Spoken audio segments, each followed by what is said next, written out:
खूबसूरत गांव था। उस गांव में एक दादाजी गांव के कुछ लोगों से बातें किया करते थे। वो सच्ची घटना पे आधारित भूतों की कहानियां बताया किया करते थे और उनकी बातें सबको सच्ची लगती थी, क्योंकि वो पूरे गांव-गांव जाके दवा देते थे। एक दिन उन्होंने कहा कि एक रामू और उसकी पत्नी की शादी हुई थी और वो दोनों अपने घर पहुंच गए थे। रामू ने प्रेम विवाह किया था। इसी वजह से रामू के माता-पिता काफी गुस्सा थे रामू से और उसके पत्नी से। लेकिन रामू अपने पत्नी से काफी प्रेम करता था। उन्होंने उसके माता-पिता को समझाया कि माँ, मैं उससे काफी प्रेम करता हूँ, मैं उसके बिना नहीं जी सकता, इसलिए हम दोनों ने मिलकर शादी कर ली। तभी रामू की माँ कहती है, हे भगवान, इस लड़के को शहर भेजने, पढ़ाई करने भेजा था, तो इस लड़के ने तो हमारी नाक कटा दी और इसको किस जहायती गंवार लड़की को लेके आ गया। ये सोचकर उसकी माँ काफी गुस्से में आ गई थी और वो रामू से कहती है, तुम दोनों मेरे घर नहीं रह सकते, निकल जाओ। तभी रामू कहता है, माँ, मैं तुम्हारे सिवा नहीं रह सकता और पिताजी के सिवा भी नहीं रह सकता, लेकिन मैं मेरे पत्नी के सिवा भी नहीं रह सकता। मैं तुम सबसे काफी प्यार करता हूँ, प्लीज माँ, हमें यहाँ रहने दो। बेटे के इस प्यार के कारण रामू की माँ उन दोनों को घर में रहने के लिए जगह दे देती। लेकिन रामू की माँ को उसकी पत्नी का काफी गुस्सा आता है। वो कहती है, मैं एक दिन इसे जरूर भगाऊंगी इस घर से। लेकिन रामू के पिताजी कहते हैं, जरा सोच समझ कर करना, हमारा बेटा उससे प्यार करता है। तभी रामू की माँ कहती है, आप तो बस चिंता छोड़ दो, देखो मैं उसका कांटा कैसे निकालती हूँ। वो दोनों चाय पीते हुए ऐसे बात कर रहे थे और उन दोनों ने ये सोच लिया कि वो रामू के पत्नी को घर से बाहर निकाल देंगे। यहाँ रामू और उसकी पत्नी दोनों बात करते हैं।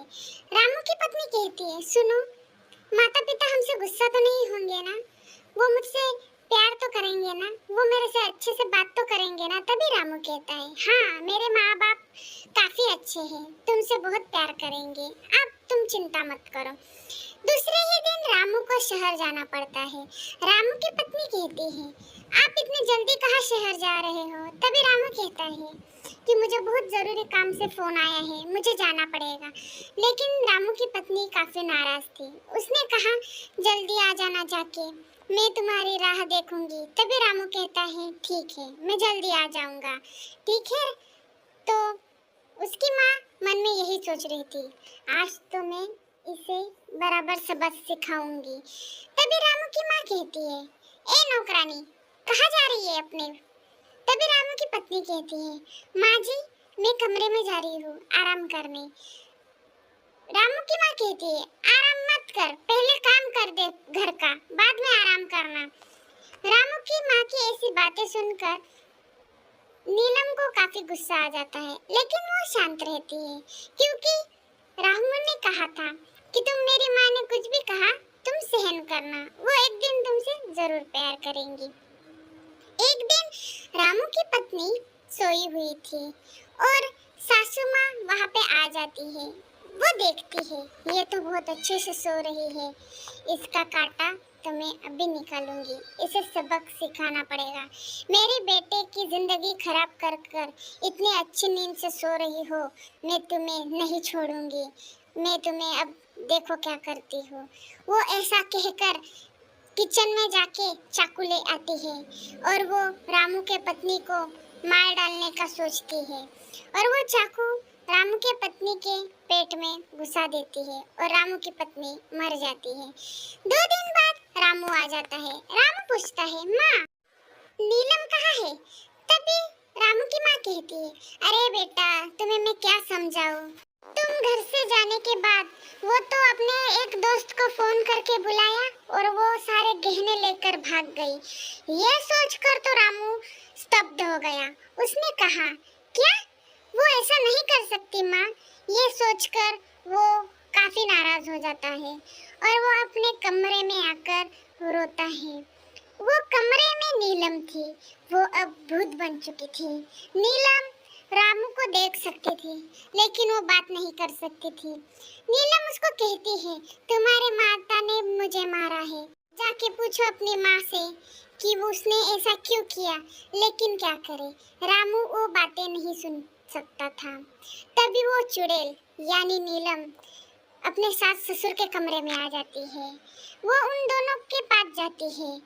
इस बात से वो दोनों काफी डर जाते हैं, क्योंकि नीलम को कोई नहीं देख सकता था सिवाय सास ससुर के। वो दोनों उनको देख रही थी। सासू माँ उसे लात मारने लग जाती है। उसे लात मारता देख नीलम को काफी गुस्सा आ जाता है और वो उस अपनी सास को मार डालती है। ये देखकर ससुर जी नीलम से कहते हैं, बेटा मुझे माफ कर दो, मैंने मेरे पत्नी को साथ दिया, मुझे माफ कर दो। तभी वो नीलम कहती है, तुम्हारी गलती अपने बेटे के सामने जाके कबूल करना पड़ेगा। लेकिन बेटा वो तो मेरी बात नहीं सुनेगा और मैं अपने बेटों के नज़रों से गिर जाऊंगा। वो कहती है, मुझे नहीं पता, आप जाके कुछ भी बता दो। यहाँ नीलम अब रामू को दिखने लग जाती है और वो उससे कहती है, तुम्हारे माता पिता ने ही मुझे मार डाला। मेरी क्या गलती थी इसमें, तुम ही बताओ। मैं तो तुमसे प्यार करती थी, मैं तो तुम्हारा जीवन संवारना चाहती थी, लेकिन क्या करे, तुम्हारे माता पिता की नफरत इतनी बढ़ गई थी कि उन्होंने तो मेरी जान ही ले ली। ये सोचकर रामू काफी नाराज हो जाता है। उसने कहा, हम शहर में रहते तो ही अच्छा होता। तो दोस्तों, देखा तुमने कैसे मेरे सास ससुर ने मुझे नफरत के कारण मार डाला, लेकिन इसका अंत भी देखो कैसा बुरा हुआ। उनके लिए, मेरे लिए अगर दिल में जगह नहीं होती तो उन्होंने मुझे पहले ही बता देना चाहिए था। हम दोनों यहाँ नहीं आते, हम दोनों शहर में ही रहते। सब्सक्राइब जरूर करना। Bye bye. सब्सक्राइब जरूर करना।